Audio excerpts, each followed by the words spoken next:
Now joining us on Houston Sports Talk is the author of a brand new Nolan Ryan biography, Rob Goldman. Rob's book is called Nolan Ryan, The Making of a Pitcher. Pleasure to have you with us, Rob. And you're talking to a couple guys with RG and myself who grew up in Houston looking up to Nolan. The two of us actually drove together 5 hours from Houston to Arlington one night just to see Nolan go for win number 300. Tell everybody about your relationship with Nolan. I know it goes back a long time.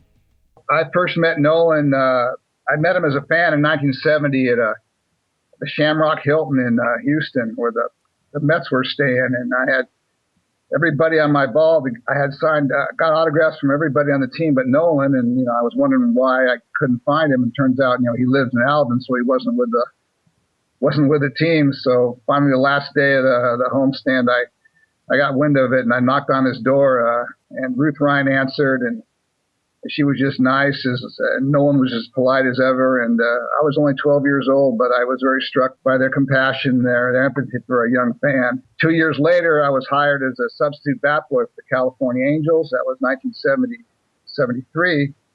And I got to know him in a different way. Nolan has one good quality. He doesn't judge people by the money they make or their stature. If you're a good person and you work hard, he's attracted to character. So somehow we hit it off. I like country music and horses, and we're both pretty sincere, authentic people. And we hit it off, and a friendship developed. And I was bat boy for 3 years.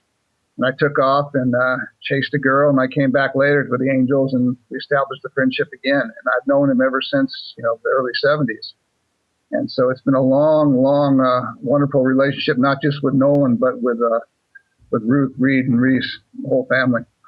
Well, we'll start off from the beginning of Nolan's career. And in his first game, he comes out in relief. He retires his first batter, Hall of Famer Hank Aaron. But then Joe Torre hits a home run. The Mets gave him his first start soon after that at the Astrodome in Houston in front of his family. But he didn't get out of the first inning. He was pretty frustrated. So what he decided to do long term at that point kind of might surprise a lot of people. What was he going to do that off season after that start? Wherever he went prior to, the majors, he could just overpower people. But he found out very quickly with that game with the Braves that you mentioned, Joe Torre, he hit his best fastball over the scoreboard. So he realized that, he just couldn't throw hard and get major leaguers out. Sooner or later, they're going to time him. So he had to rethink things, this thing, well, maybe I won't be a career.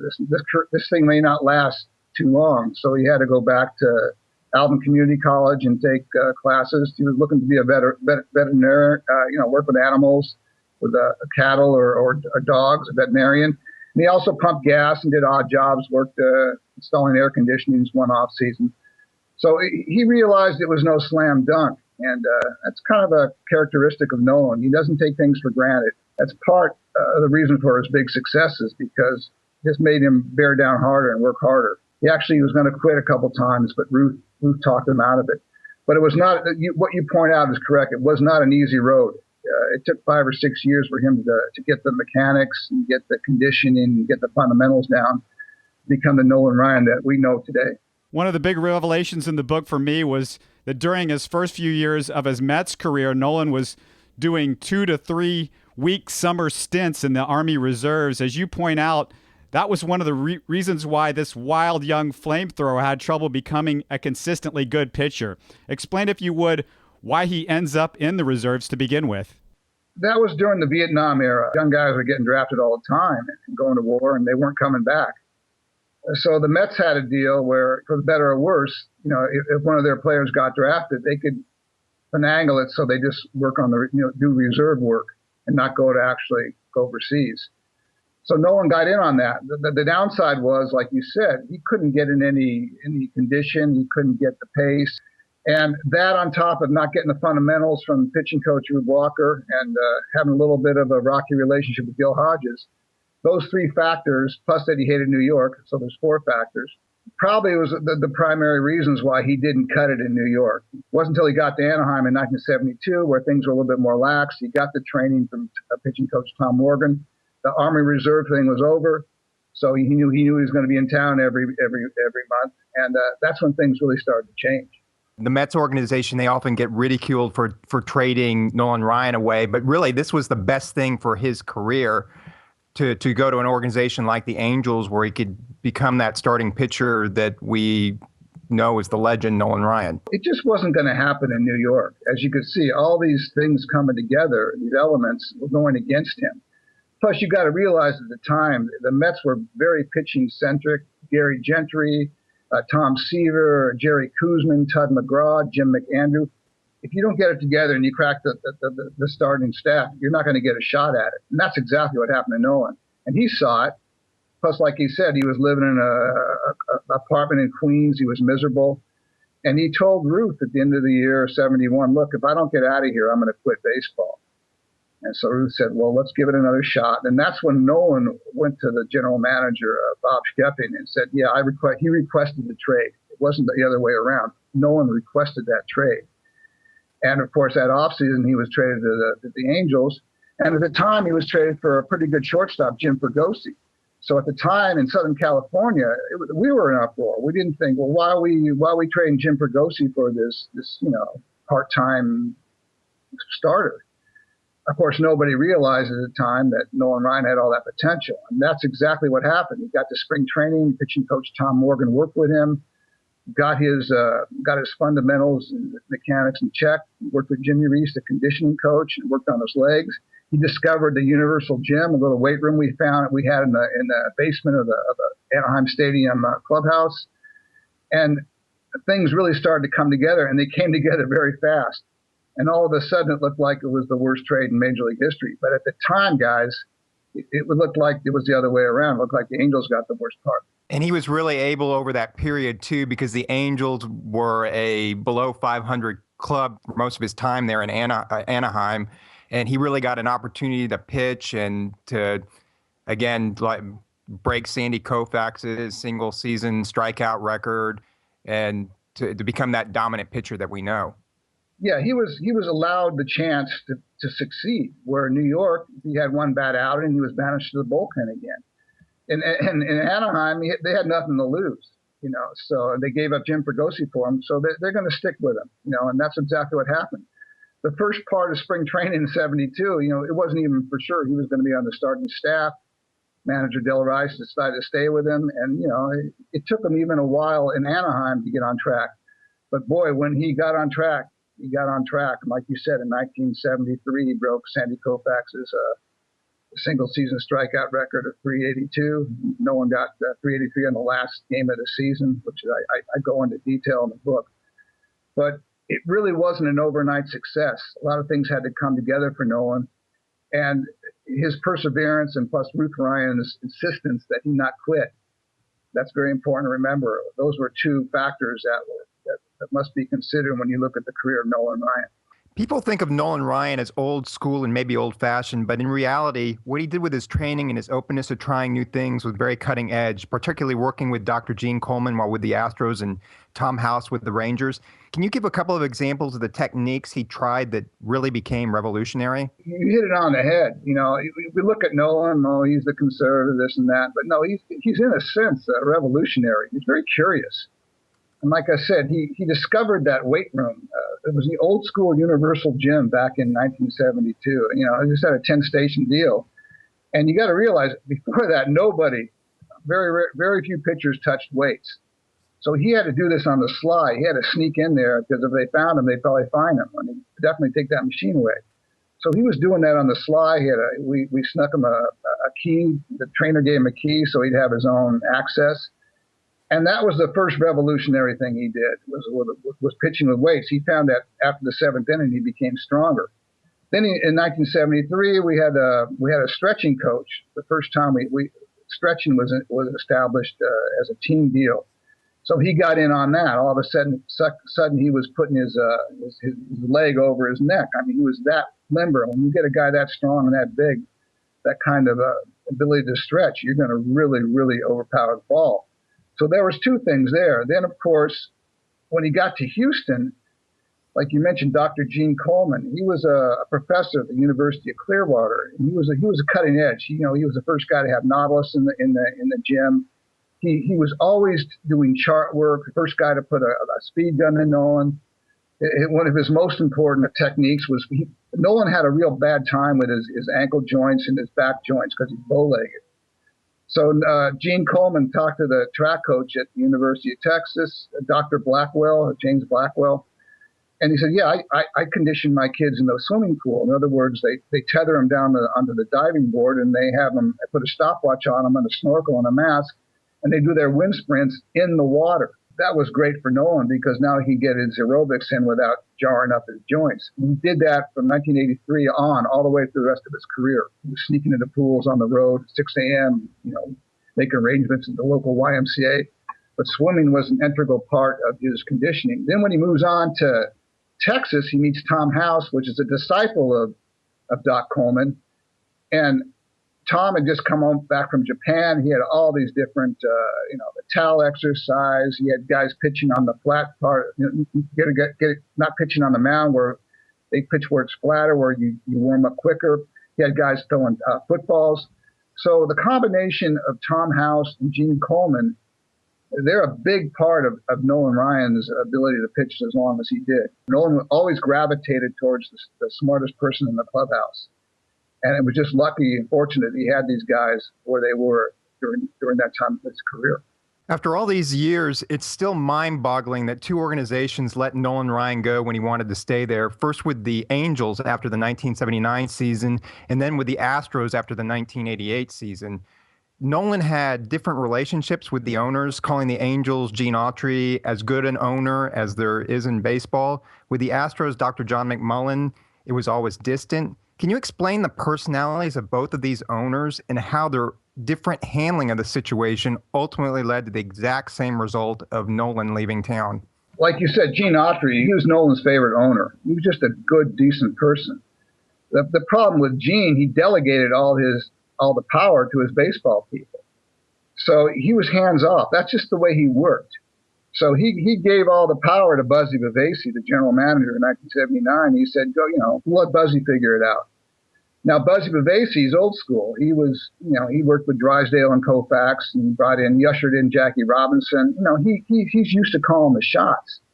And this is the start of the age where agents started coming into baseball. So now Buzzy didn't take to that. He liked calling the shots. He didn't want to deal with agents.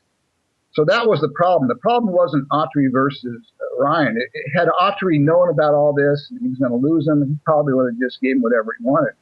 But he delegated the power to Buzzy Vivasi, and of course, it was a personal deal with Nolan's agent and Buzzy. And finally, they just had enough. And what's sad about that, Buzzy had offered Nolan a package at the start of the year. Had Nolan taken that, he would have stayed. But by the time the negotiations started in earnest at the end of the year, everybody was in on it. Houston wanted him, Japan wanted him, the Yankees wanted him, Giants wanted him, and the Angels just got outpriced. Autry has always said that was his biggest regret, not going directly to Nolan. And Nolan actually mentioned that to me. Maybe I should have gone to Gene directly, but that just wasn't the way it was done.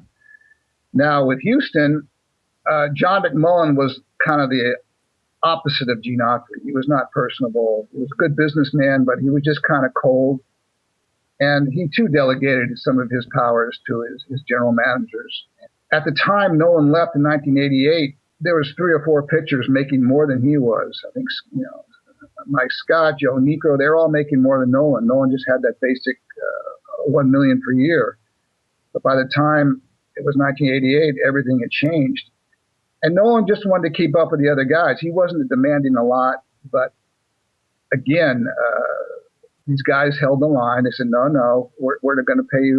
We're not going to pay you what you think you're worth.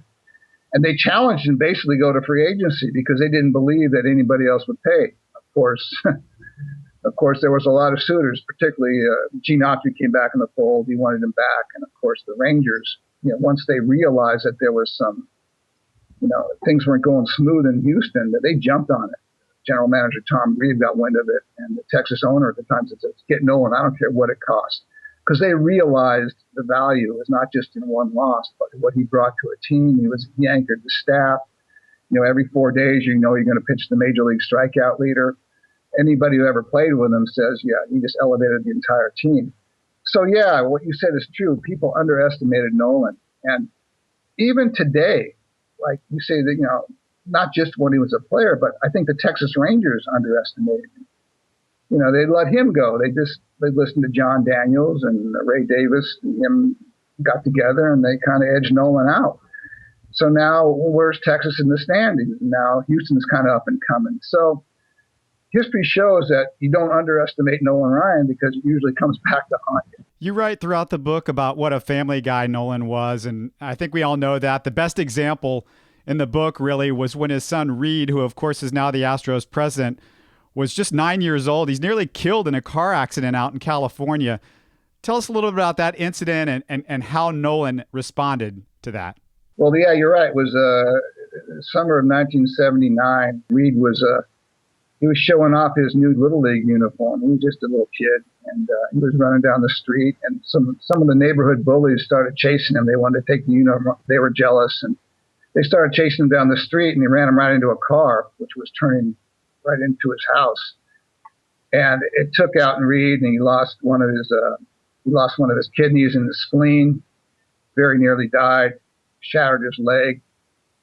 And of course, Nolan, it's the middle of the season. He had to play through that. So Reed's in an entire body cast. So Nolan and Ruth, whenever when Nolan was home, they tandem visits to the hospital.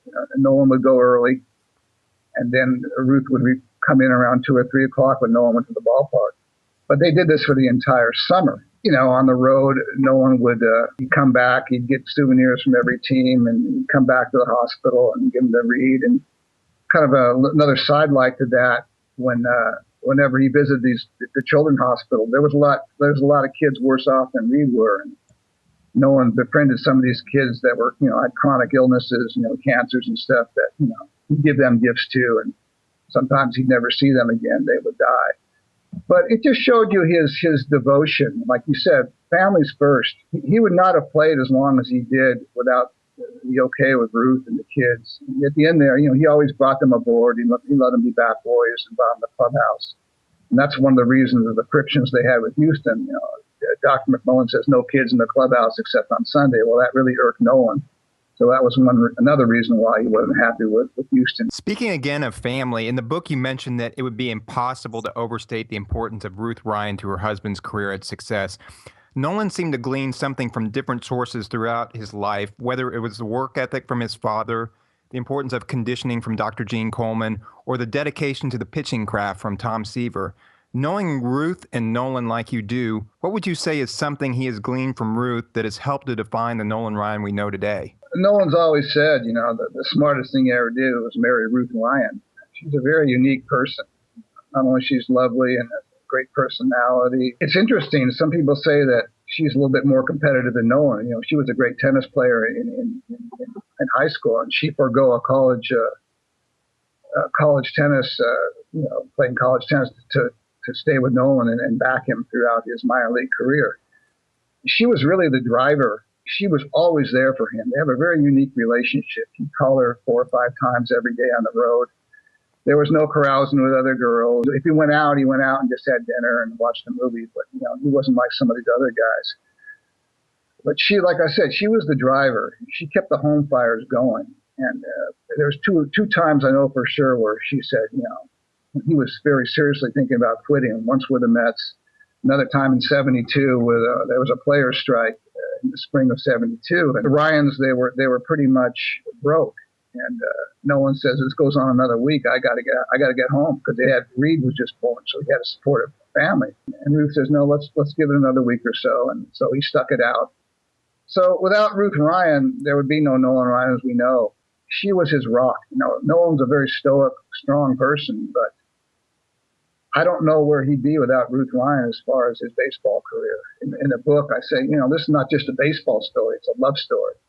Yeah, definitely. Family keeps coming back again and again. Just one last thing. One of my favorite stories was you talked about his great-great-great-grandfather in Mississippi who had a nephew named Isaac.